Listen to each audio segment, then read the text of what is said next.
Ladies and gentlemen, welcome back to another broadcast of The Weekly with me, Neff. Please subscribe to the channel and share with a friend. We are trying to get to 500 subscriptions, and every subscriber helps us to get to that goal. Today, we have a pretty cool article, interesting article, not really news, but something that I thought was very interesting. It reads, the 10 highest grossing movies of 2024 are all sequels. First time in recorded history that's ever happened. So let's read into it. So it looks like Total Film is reporting that for the first time in recorded history, and that this last point in the year, every single one of the top 10 highest grossing movies of 2024 have been sequels. Forget about originality. That's not what makes money these days. Mainstream audiences want, as Scorsese once put it, them park rides, nostalgia, comfort, and food. At the time of this publishing, which was 11/21/24, this was this year's top 10. So number one, guys, we have Inside Out 2, Deadpool and Wolverine, Despicable Me 4, Dune Part 2, Godzilla and King Kong, Kung Fu Panda 4, Beetlejuice, Venom The Last Dance, Bad Boys, Ride or Die, and then last is The Kingdom of the Planet of the Apes. Very soon, a non-sequel will be showing up on this pathetic list of movies. Wicked, a Wizard of Oz prequel, is currently on track to make $1 billion, which would see it nab the third slot in 2024's highest grossing movies, ranking, ironically enough, a Wicked sequel has already been shot and set for a 2025 release. And we did hear about a Wicked Part 2. We knew that it was going to be a two-parter, obviously the musical is, but they're saying Wicked's going to make $1 billion at the box office. That's impressive. I didn't really see that happening, but I guess if you look at global box office, this film could do pretty well. And then obviously as well, Gladiator 2 is in theaters, so I think they'll both be able to benefit. People need to remember as well that Moana 2 is going to be hitting theaters next week, so $1 billion seems like a lot for Wicked. I think the budget is pretty tame for the film, but $1 billion, it just seems like an extension there. But we'll have to see where that film kind of tops out at. But let's finish up this article. Now, what about old school cinema? The art house isn't making much money these days. The demographic for those type of films have all migrated to streaming content at home. Meanwhile, the three most successful original and non-IP movies of the year are based on a popular novel. It Ends With Us, Wild Robot, and Bob Marley, One Love.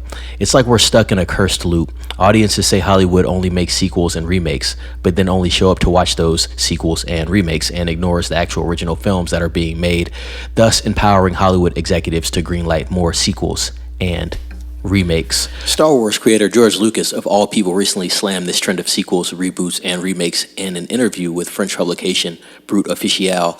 This is a quote: "The stories they're telling are just old movies. Let's do a sequel. Let's do another version of this movie. There's no original thinking. The big studios, they don't have an imagination."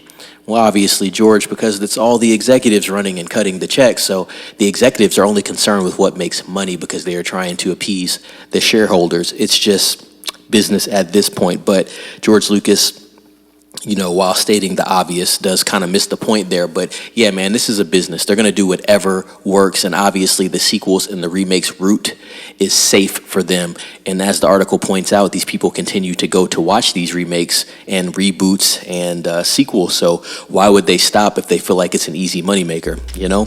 But let's continue. Just for sheer comparison, a little over 30 years ago in 1993, the 10 highest grossing films list was composed solely of originals, which is impressive. But let's read these. Obviously, Jurassic Park, Miss Doubtfire, The Fugitive, The Firm, Tom Cruise in The Firm, great film. I believe that's a John Grisham book that they actually adapted into a film. Sleepless in Seattle, starring Tom Hanks, Incident Proposal, In the Line of Fire, The Pelican Brief, Schindler's List, and Cliffhanger. At the start of the new century in 2000, you had a healthy box office that had a top 10 with only one sequel, Mission Impossible 2, no remakes, just one superhero flick, X-Men, and a whopping 8 originals. Castaway, great film with Tom Hanks once again. Gladiator, we talked about Gladiator, that's starring Russell Crowe, Ridley Scott shooting. Meet the Parents, The Perfect Storm, What Women Want, Dinosaur, What Lies Beneath, and Scary Movie. Sure, not all of them were good movies, but at least they were original blockbusters. Millions went to see them, and the trend of rehashes had not yet fully taken grip in Hollywood. Now, in 2024,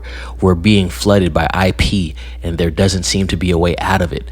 As long as the audience demand is high for Avengers 5 and Fast and Furious 8, then studio executives will continue to greenlight them. It's funny, he says Avengers 5 and Fast and Furious 8. Jordan Rumi, we were on Fast and Furious 10, and it looks like we're going to be getting Fast and Furious 11 soon. I won't be watching that that film, but I understand what he is saying. That article is written by Jordan Rubin from WOR. Ladies and gentlemen, what do you think about this trend overall? Have you noticed this pattern of a lot of sequels and remakes? It's definitely been going on for more than a year. I'd say at least the last, man, you could argue 10 years, you could say they've been doing this. But like I said, the execs are only concerned with making money. And if it's a sure bet, they are going to push it 100%. I would definitely like to hear what you guys think about this topic. I think it's a pretty good topic for discussion. So let me know down in the comments. Like this video, ring the bell for notifications, share this video with a friend or two, and subscribe to the channel as well. As always, guys, be safe. It's Neff signing off.